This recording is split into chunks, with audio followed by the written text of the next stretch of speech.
आज हमारे YouTube channel ambition with BM sir में आप सभी मित्रों का बहुत बहुत स्वागत है। आज हम लोग गंगा नदी तंत्र पढ़ेंगे और इसके पहले हम लोगों ने सिंधु नदी तंत्र पढ़ा। गंगा नदी तंत्र में हम लोग देखेंगे कि गंगा जो है उत्तराखंड से निकलती है दो जलधाराओं के रूप में, ये भागीरथ और ये अलकनंदा। उसके बाद गंगा इस तरह से जाती है और बांग्लादेश में चली जाती है, यहां डेल्टा का निर्माण करती है। पश्चिम बंगाल में गंगा दो भागों में बट जाती है और जिसको हुगली कहते हैं, और हुगली आकर के पश्चिम बंगाल में बंगाल की खाड़ी में गिर जाती है। गंगा जो है देखा जाए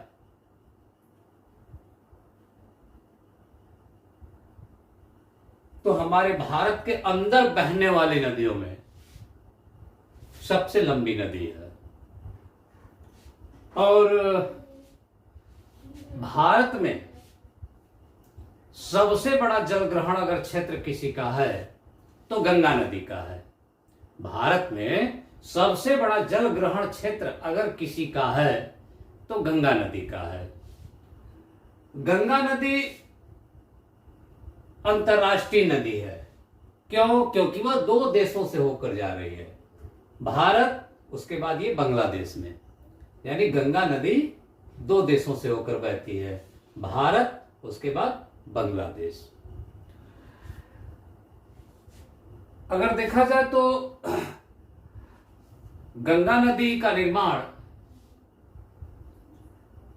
दो जलधाराओं के मिलने से होता है, अलकनंदा और ये भागीरथ। जहां दोनों मिलती हैं उसे हम लोग देवप्रयाग कहते हैं। क्या कहते हैं?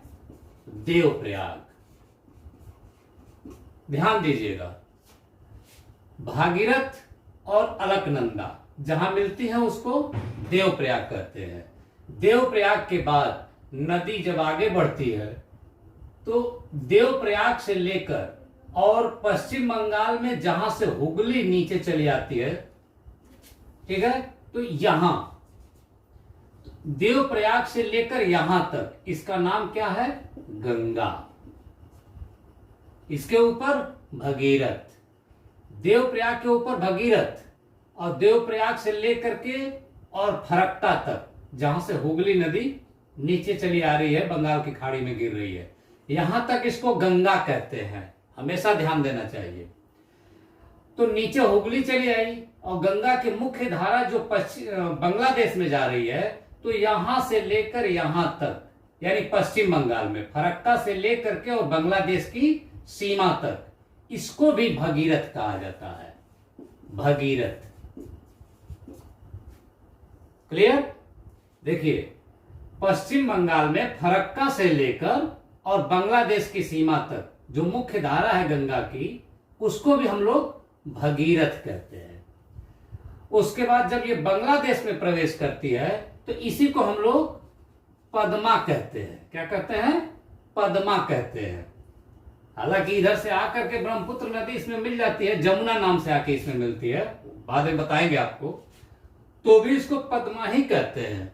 लेकिन जब इधर से मणिपुर से एक बराक नदी आती है जिसको मेघना कहते हैं, तो मेघना जब पद्मा में मिलती है तो इस पद्मा का नाम बदल जाता है और क्या हो जाता है? ये मेघना। अब ये मेघना कहलाएगा, मेघना। और मेघना जाकर के बांग्लादेश में डेल्टा का निर्माण करती है, जिसे सुंदरबन का डेल्टा कहते हैं, जहां सुंदरी नामक वृक्ष पाया जाता है, कैसुरिना नामक वृक्ष पाया जाता है, मैंग्रोव नामक वनस्पति पाई जाती है। तो यही है सुंदरबन का डेल्टा। मतलब मेरा ये समझाने का बात था, शुरू में इसको भगीरथ कहते हैं देवप्रयाग तक, जहां जहां अलकनंदा आकर मिलती है। देवप्रयाग के बाद इसको जो है पश्चिम बंगाल में फरक्का तक, ये पूरी लंबाई इसको हम लोग गंगा कहते हैं। फरक्का से लेकर के और बांग्लादेश की सीमा तक, फिर इस मुख्य धारा को क्या कहते हैं? भगीरथ कहते हैं। यानी भगीरथ यहां भी और भगीरथ यहां भी। गंगा को भगीरथ दो बार कहा गया है, एक उत्तराखंड में और दूसरा पश्चिम बंगाल में। अब ये भगीरथ जब बांग्लादेश में प्रवेश करती है तो पद्मा कहते हैं, और पद्मा में जब मेघना आकर मिलती है तो अब इसी पद्मा का नाम मेघना नदी हो जाती है, और मेघना जाकर के डेल्टा का निर्माण करती है। यानी गंगा का शुरुआती नाम भगीरथ और गंगा का आखिरी नाम मेघना। गंगा का आखिरी नाम मेघना। कभी परीक्षा में पूछा जाए आपसे कि गंगा का आखिरी नाम क्या है, तो मेघना है। गंगा को भागीरथ कितनी जगहों पर कहा जाता है? 2 जगहों पर, उत्तराखंड में और पश्चिम बंगाल में। इतना क्लियर हो गया। गंगा जो है भारत में 5 राज्यों से होकर बहती है। अब देखिए, यह है यू यानी उत्तराखंड, यूटी उत्तराखंड।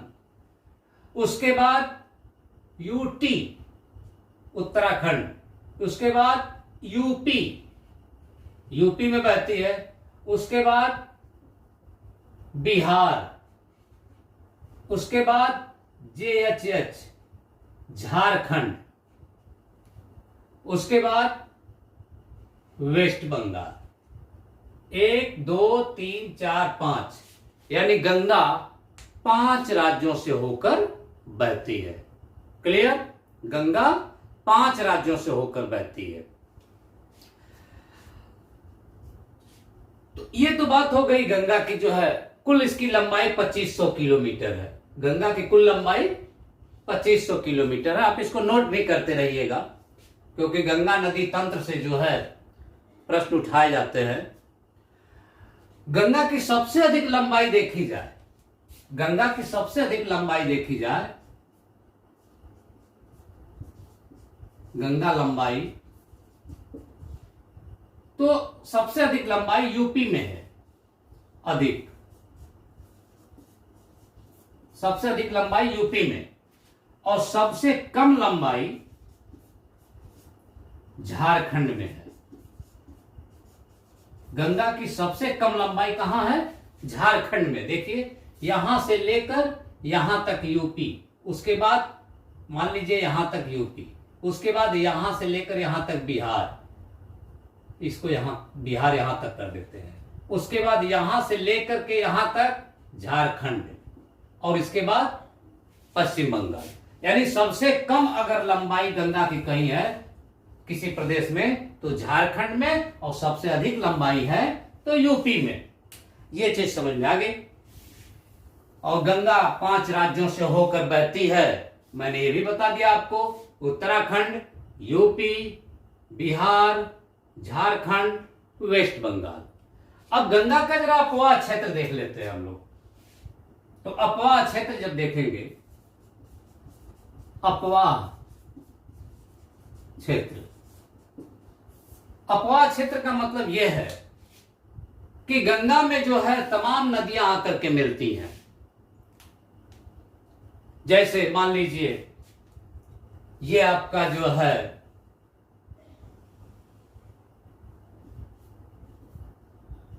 यमुना, यमुना में आपकी आकर के मिल गई चंबल, उसके बाद बेतवा,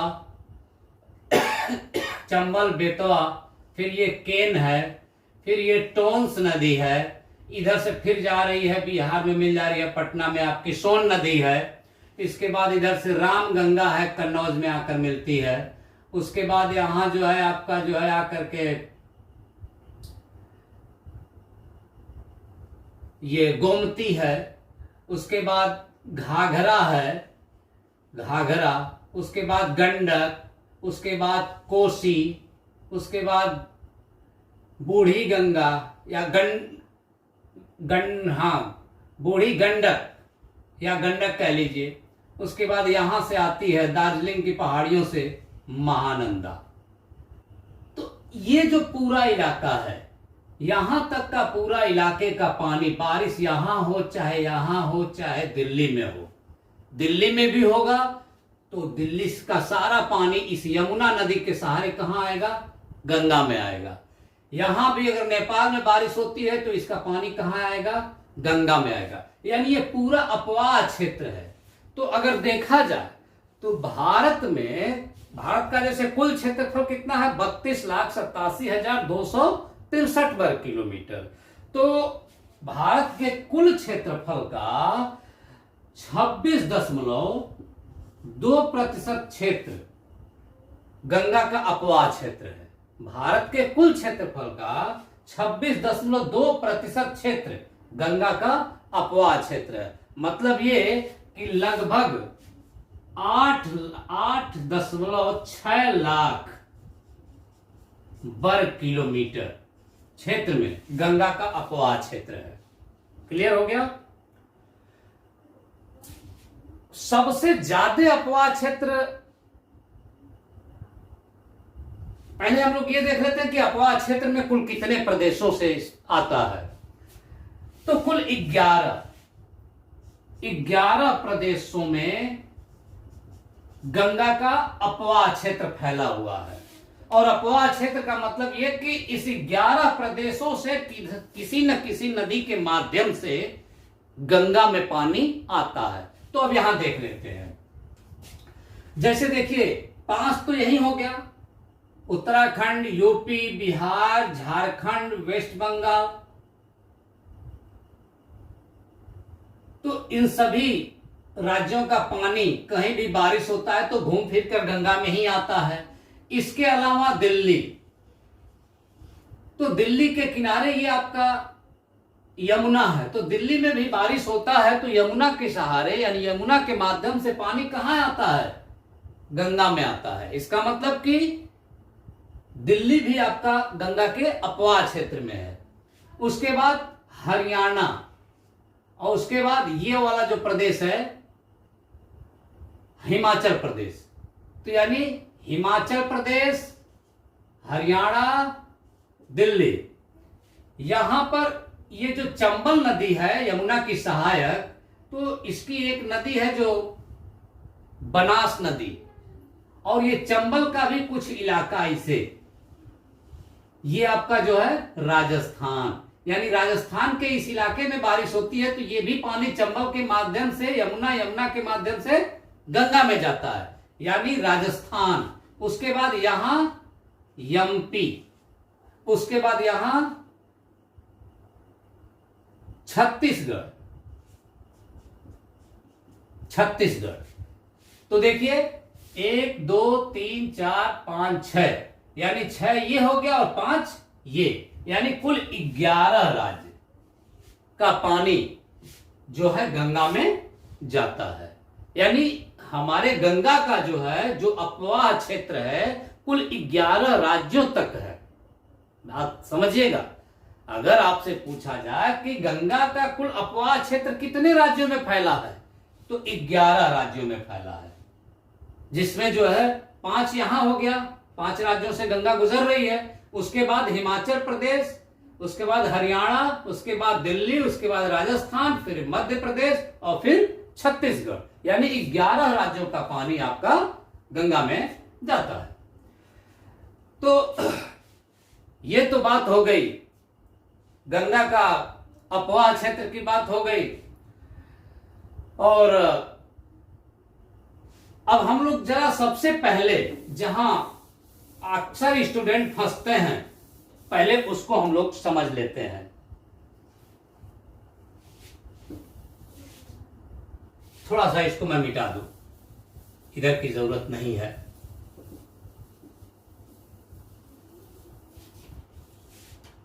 देखिए क्या है कि हम लोग पहले, ये उत्तराखंड में है ना, ये भागीरथ और ये अलकनंदा, इसको हम लोग समझ लेते हैं। तो देखिए क्या है कि ये आपका जो है गंगोत्री,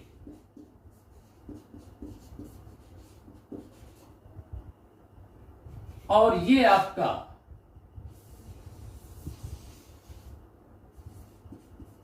सतोपथ ग्लेशियर है। क्या है ये?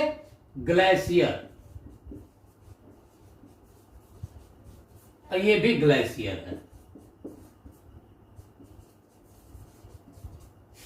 तो ये गंगोत्री ग्लेशियर और ये सतोपथ ग्लेशियर।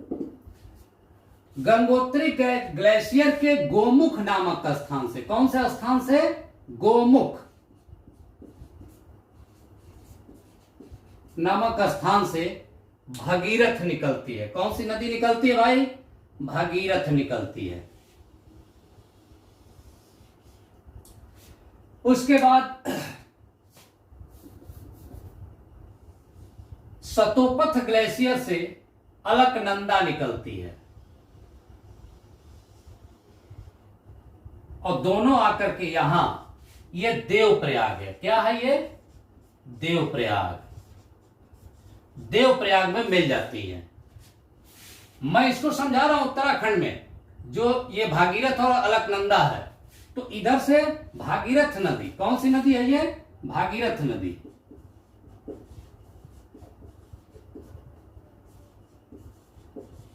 और ये अलकनंदा।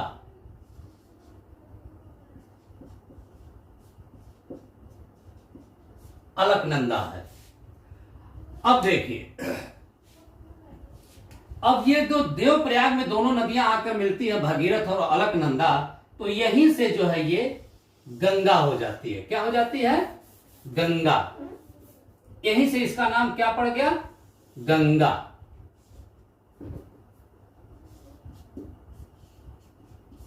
यानी गंगा का नाम देवप्रयाग से शुरू हो जाता है। अब अलकनंदा में पंच प्रयाग है जिसको हमको समझना है। तो एक नदी जो है धौली गंगा है।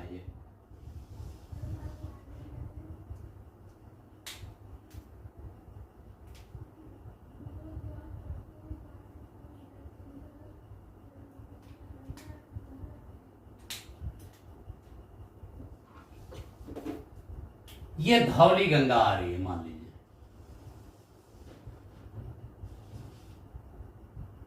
जहां धौली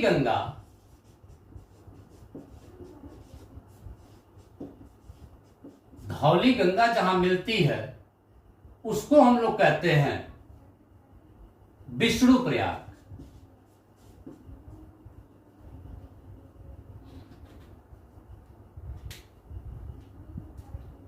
इसको हम लोग कहते हैं विष्णु प्रयाग।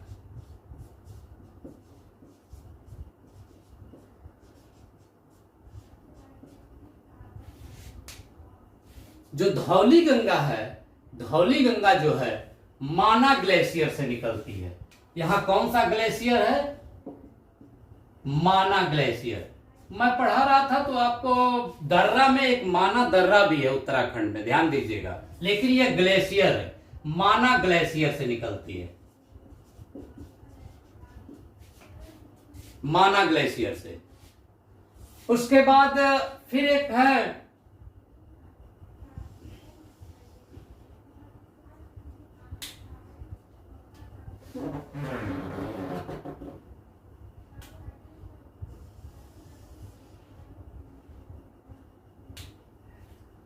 इस नदी का नाम है नंदाकिनी। नंदाकिनी। ये जहां आकर मिलती है इसको कहते हैं नंद प्रयाग। नंदाकिनी कहां आकर के मिलती है? नंद प्रयाग में। और नंदाकिनी निकलती है त्रिशूल ग्लेशियर से। कौन सा ग्लेशियर है ये? त्रिशूल ग्लेशियर से। नंदाकिनी कहां से निकलती है? त्रिशूल ग्लेशियर से। और नंदाकिनी जहां आके अलकनंदा में मिलती है उस स्थान को क्या कहते हैं? नंद प्रयाग। उसके बाद पिंडार ग्लेशियर से पिंडार नदी निकलती है। यह देखिए, ये पिंडार ग्लेशियर है। ये पिंडार ग्लेशियर, इससे पिंडार नदी निकलती है। पिंडार नदी। और जहां पर मिलती है इसको कहते हैं हम लोग कर्णप्रयाग। पिंडार नदी जहां आकर के अलकनंदा में मिलती है उसको हम लोग कहते हैं कर्णप्रयाग। क्लियर।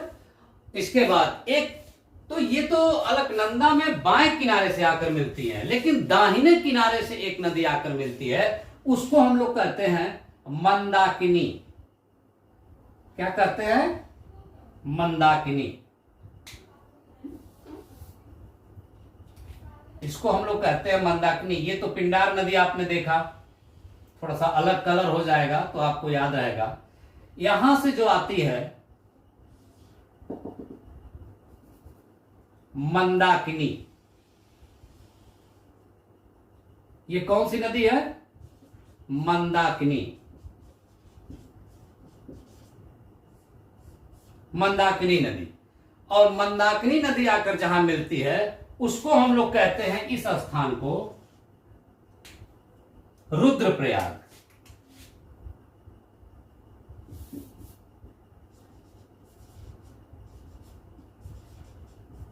रुद्रप्रयाग। और अलकनंदा भागीरथ में जहां आकर मिलती है इसको हम लोगों ने क्या कहा था?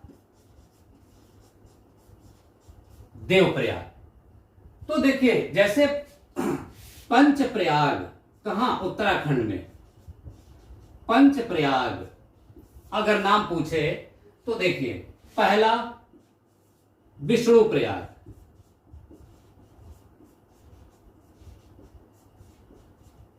कौन सी नदी पर है आप देखकर लिख लीजिएगा। अलकनंदा और धौलागिरी के संगम पर कौन सा है? विष्णु प्रयाग। तो यहां आप लिखिएगा अलकनंदा और धौली गंगा के संगम पर। दूसरा प्रयाग कौन सा है पंच प्रयाग में? नंद प्रयाग।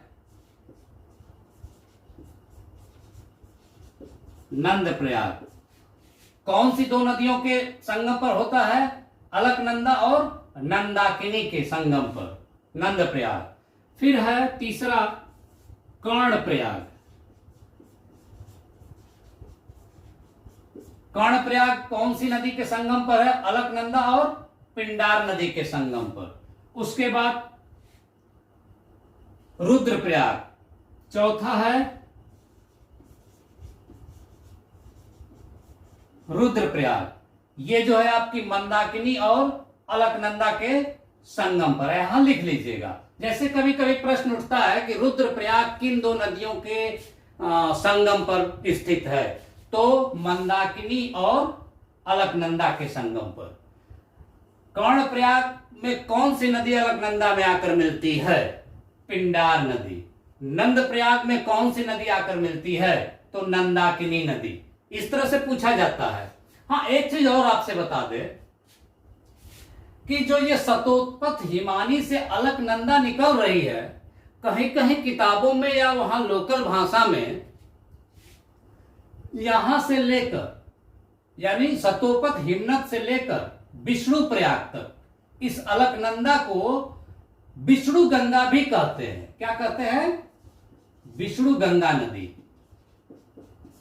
ध्यान दीजिएगा, अलकनंदा को सतोपथ हिमनद से लेकर के विष्णु प्रयाग तक है तो ये अलकनंदा ही, लेकिन सतोपथ हिमनद से लेकर के विष्णु प्रयाग तक इस नदी को यहां लोकल भाषा में विष्णु गंगा नदी भी कहते हैं। ठीक। जैसे कभी आपसे प्रश्न पूछ दिया जाए कि विष्णु गंगा किस नदी का हिस्सा है, तो अलकनंदा का हिस्सा है, क्योंकि शुरू में इस नदी को विष्णु गंगा ही कहते हैं वहां की भाषा में, यानी उत्तराखंड की भाषा में।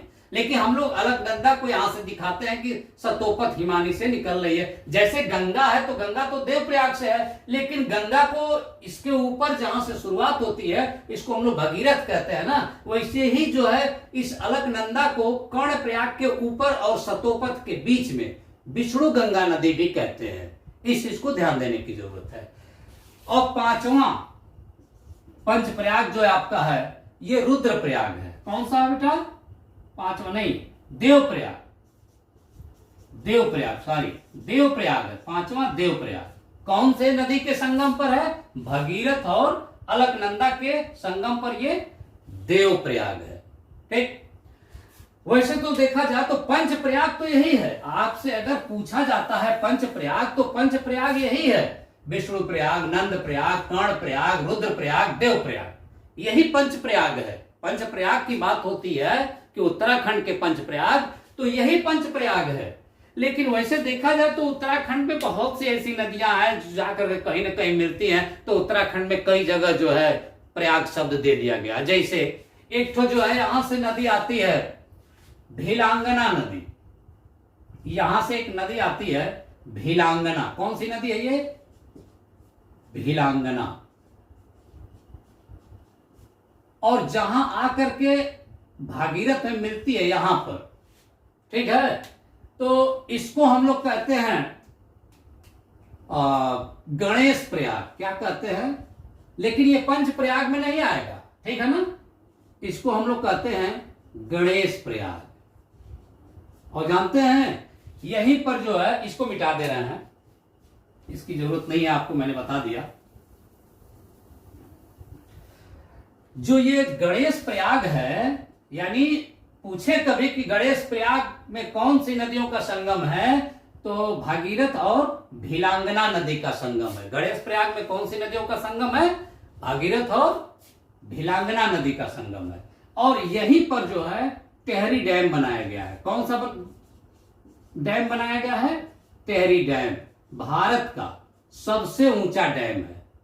टेहरी डैम भारत का सबसे ऊंचा, लगभग 260 मीटर ऊंचा है। टेहरी डैम भारत का लगभग 260 मीटर ऊंचा है। वो वही टेहरी डैम है जिसके विरोध में चिपको आंदोलन चलाया गया था सन 1973 में।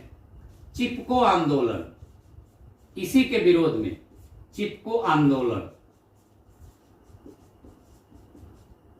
ये चिपको आंदोलन कब चलाया गया? 1973 में। किसके द्वारा चलाया गया था? सुंदरलाल, हाँ, सुंदरलाल बहुगुणा द्वारा। सुंदरलाल बहुगुणा द्वारा चिपको आंदोलन चलाया गया था।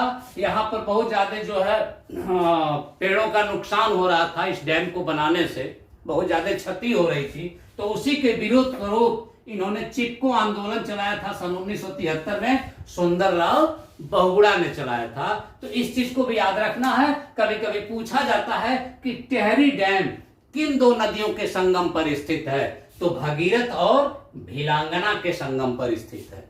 टेहरी डैम किन दो नदियों के संगम पर स्थित है, तो भगीरथ और भीलांगना के संगम पर स्थित है। क्लियर? थोड़ा सा आपको अटपटा लग रहा होगा, इसको हटा दें ताकि आप मैप साफ आपको दिखाई देगा। और मेरा ये विचार है कि आपको इसको बना लेना चाहिए। और रियली बताएं, अगर आपने इसको बना लिया तो आप एक बार, दो बार, तीन बार देखेंगे तो ये आपको याद हो जाएगा। आपको लग रहा होगा कि तो बहुत झाल हो गया यहाँ पर मैप का, लेकिन ऐसा कुछ नहीं है। मेरा विश्वास कीजिए, आप एक बार इसको अपने सफेद पन्ने पर, कहीं कॉपी पर इसको आप बना लीजिए। और बनाने के बाद जब आप देखेंगे तो दो बार, तीन बार में आपको याद हो जाएगा। बहुत कठिन चीज नहीं है, क्योंकि यहां से प्रश्न आता है तो अधिकतर बच्चे जो है पीजीटी में हो चाहे टीजीटी में हो, अधिकतर बच्चों से गलती हो जाती है। ठीक है, इसलिए मैं कह रहा हूं कि इसको आप जरूर बना लीजिएगा। जो उत्तराखंड में भागीरथ और अलकनंदा है, इसके बारे में आपसे ये प्रश्न पूछे जाते हैं। इधर की जो गंगा है इसको तो बच्चे याद कर लेते हैं, लेकिन इधर वाले को ध्यान लोग नहीं देते हैं। और जहां से प्रश्न आजकल पीजीटी वगैरह में उठाए जाते हैं या यूपीएससी में उठाए जाते हैं, तो बच्चे फंस जाते हैं। इसलिए इसको आप जरूर मैप को ड्रा कर लीजिएगा। अब विश्वास कीजिए, आप मैप ड्रा कर लेंगे तो आपका गलत नहीं होगा। दो बार, तीन बार में ऑटोमेटिक याद हो जाएगा। वैसे ही मुझे भी याद हो गया। मुझे भी लगता था कि यार ये तो बड़ा कठिन है, लेकिन रियली बताया कठिन नहीं है। एक बार आप मेरे कहने से आप मैप ड्रा करके देखिए। करना क्या है आपको? गंगोत्री और सतोपथ हिमानी से दो नदियां निकालिए और दोनों को ले आकर के देवप्रयाग में आप मिला दीजिए, तो ये देवप्रयाग हो गया, यहां से ये गंगा हो गया। हाँ, एक चीज, ये जो मंदाकिनी नदी है, ये मंदाकिनी नदी देख रहे हैं ना, ये मंदाकिनी नदी जो है चौरी बाड़ी ग्लेशियर से निकलती है। और यहां पर चौरीबाड़ी एक ताल भी है या झील कह लीजिए, छोटा सा, ठीक है ना, वहीं से ये निकलती है। और इसी के तट पर केदारनाथ है। क्या है बेटा? केदारनाथ। यानी कभी आपसे प्रश्न पूछा जाए कि केदारनाथ किस नदी के तट पर है? केदारनाथ, केदारनाथ किस नदी के तट पर है? तो मंदाकिनी नदी के तट पर है। मेरी बात समझ में आ रही है? केदारनाथ किस नदी के तट पर है? तो मंदाकिनी नदी के तट पर है। तो अब आपको इतना याद कर लेना है। देखिए, जैसे सतोपथ, यही आपको दिक्कत होगी। सतोपथ हिमानी से कौन सी नदी निकली? अलकनंदा निकली। अलकनंदा को यहां पर विष्णु गंगा भी कहते हैं। क्लियर? वहां की भाषा में, यानी अलकनंदा निकली। अलकनंदा जब आगे बढ़ी तो उसमें माना ग्लेशियर से निकल के आ रही है धौली गंगा। धौली गंगा और अलकनंदा का जहां संगम है उसको हम लोगों ने नाम दिया विष्णु प्रयाग। जब अलकनंदा आगे बढ़ी तो उसमें त्रिशूल ग्लेशियर से नंदाकिनी नंदाकिनी नंदाकिनी नदी निकली। तो जहां नंदाकिनी आकर के अलकनंदा में मिली उसको हम लोगों ने कहा नंद प्रयाग। और उसके बाद पिंडार ग्लेशियर से पिंडार नदी निकली और जहां आकर के अलकनंदा में मिली उसको कहा गया कर्ण प्रयाग। और दाहिने साइड से एक नदी आकर आ रही है मंदाकिनी नदी, चौरीबाड़ी ग्लेशियर से, है ना। तो ग्लेशियर नहीं भी याद रहेगा तो कोई बात नहीं है, लेकिन ये आपको याद होना जरूरी है कि मंदाकिनी के तट पर ही केदारनाथ है और मंदाकिनी नदी आकर के जहां मिलती है अलकनंदा में उसको कहते हैं हम लोग रुद्रप्रयाग। और आगे चलकर इस अलकनंदा में भगीरथ आकर मिलती है तो इसको कहते हैं देवप्रयाग। यही है पंच प्रयाग। उसके बाद भागीरथ में एक भिलांगना नदी आकर मिलती है। जहां पर जो है उस जहां मिलती है भागीरथ में उस स्थान का नाम है गणेश प्रयाग। और उस गणेश प्रयाग जो है स्थान है वहीं पर टेहरी डैम बनाया गया है, जो भारत का सबसे ऊंचा डैम है, 260 मीटर लगभग ऊंचा है। और इसी टेहरी डैम अभी जब नहीं बना था तो वहां पर जो है चिपको आंदोलन सन 1973 में सुंदरलाल बहुगुणा द्वारा चलाया गया था। तो यह है टेहरी डैम। अक्सर परीक्षाओं में पूछा जाता है टेहरी डैम किन दो नदियों के संगम पर स्थित है? तो भागीरथ और भिलांगना के संगम पर स्थित है। भागीरथ और भिलांगना के संगम पर स्थित है। अब आगे चलते हैं देवप्रयाग। देवप्रयाग से जब आगे बढ़ेंगे, जब देवप्रयाग से आगे बढ़ेंगे तो अभी उत्तराखंड में ही चल रहा है। तो ये हो गया आपका ऋषिकेश। क्या हो गया? ऋषिकेश। देवप्रयाग से आगे बढ़ेंगे तो ऋषिकेश। अब इसके आगे बढ़ेंगे तो हरिद्वार। क्या होगा? हरिद्वार। हरिद्वार भी आपका उत्तराखंड में।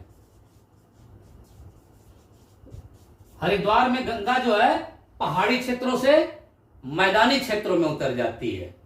हरिद्वार में गंगा जो है पहाड़ी क्षेत्रों, ये पूरा पहाड़ी क्षेत्रों पर है, अब यहां पर वो मैदानी क्षेत्रों में उतर जाती है।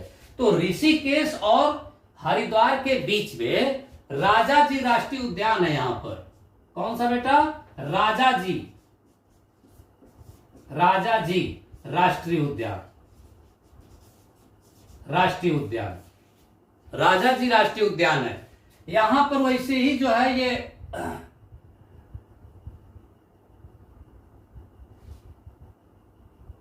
चलिए ठीक है, सही है। हाँ, राजाजी राष्ट्रीय उद्यान ऋषिकेश और हरिद्वार के बीच में। और हरिद्वार से जब आगे बढ़ते हैं तो यूपी का इलाका शुरू हो जाता है। और यूपी का पहले जिले का नाम है बिजनौर। क्या नाम है यहां पर? ये बिजनौर। बिजनौर यानी यूपी में शुरू हो गया। बिजनौर पहला जिला है यूपी का जहां गंगा प्रवेश करती है। क्लियर? तो यानी यहां से इधर ये सब उत्तराखंड का इलाका है। इसको आपको जानना होगा।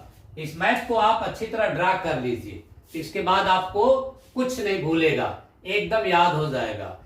इसके अलावा देखा जाए तो गंगा नदी में जो है कुछ ऐसी भी चीजें हैं जो पूछी जाती हैं, जैसे कि गंगा नदी का जो अपवाह क्षेत्र है कितने देशों से।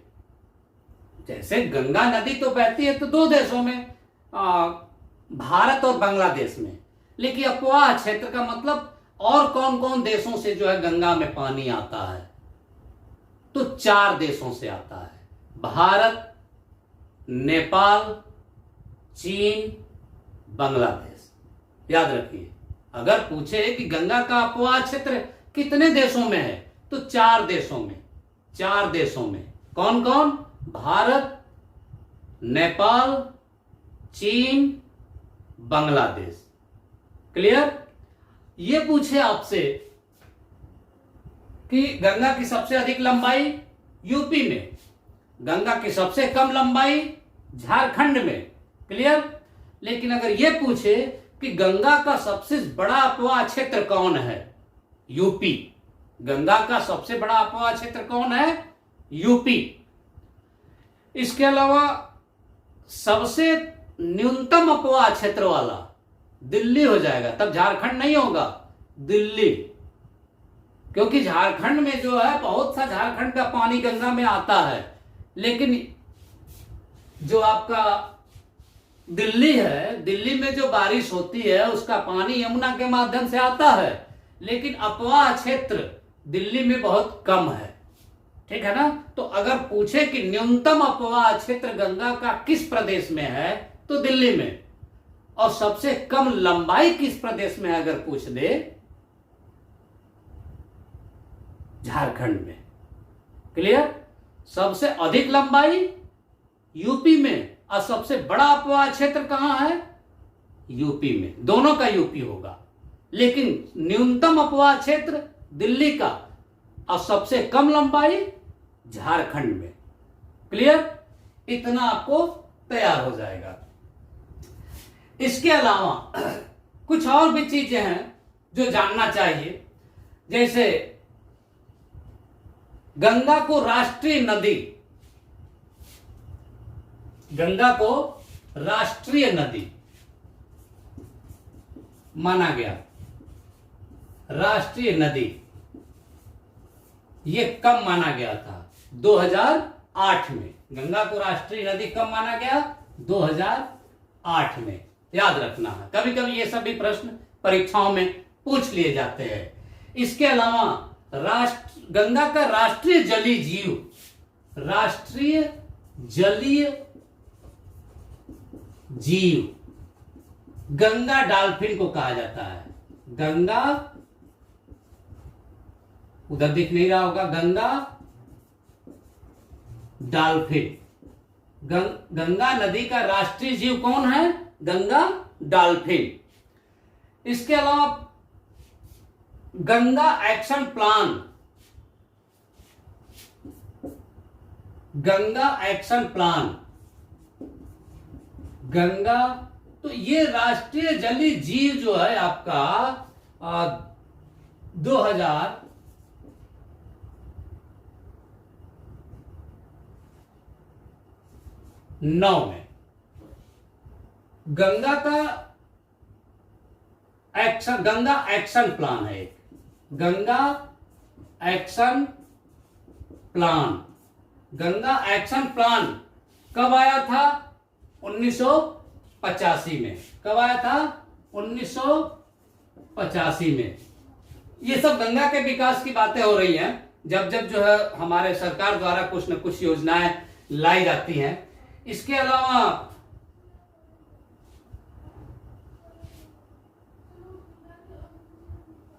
एक है नमामि, अभी हाल ही की सरकार ने जो है, मोदी जी ने नमामि गंगा योजना शुरू की। नमामि,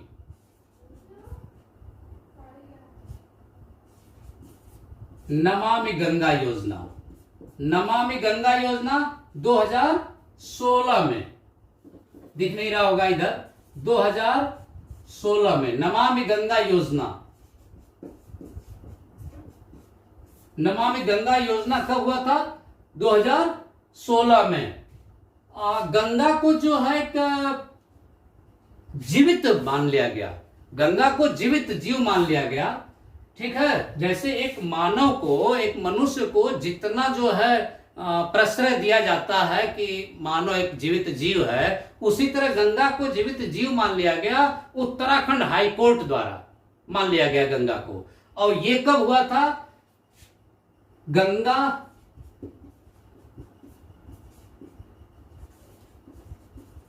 जीवित व्यक्ति कर लीजिए या जीव